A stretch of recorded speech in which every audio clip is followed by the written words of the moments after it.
కుటుంబ కలహాలు ఒకరి ప్రాణాన్ని బలి తీసుకున్నాయి. క్షణికావేశంలో కట్టుకున్న భర్తనే కడతీర్చింది ఓ భార్య. మహబూబాబాద్ జిల్లా గూడూరు మండలం సోముల తాండాలో ఈ దారుణ ఘటన వెలుగుచూసింది. సోముల తాండాకు చెందిన బోడ లాలు విజయ దంపతుల మధ్య కొంతకాలంగా కుటుంబ కలహాలు జరుగుతున్నాయి. భర్త లాలు ఉపాధి నిమిత్తం హైదరాబాద్లో కార్ డ్రైవర్గా పనిచేస్తూ వారానికి ఒకసారి ఇంటికి వచ్చి వెళ్తూ ఉంటాడు.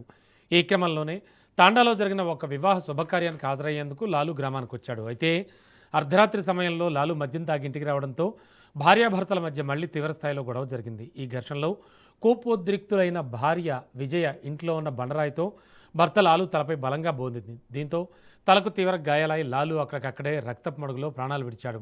భర్త చనిపోయాడని గ్రహించిన విజయ నేరుగా స్థానిక గూడూరు పోలీస్ స్టేషన్కి వెళ్లి పోలీసులు ఎదుట లొంగిపోయింది. ఘటనా స్థలికి చేరుకున్న గూడూరు పోలీసులు కేసు నమోదు చేసి దర్యాప్తు చేపట్టారు.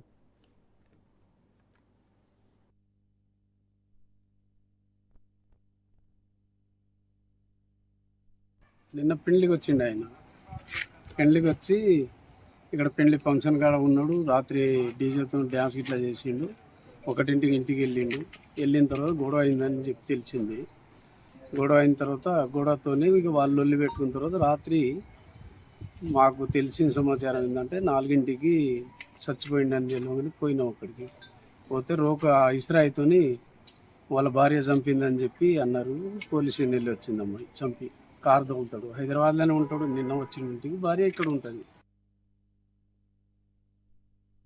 నిన్న పెళ్లికి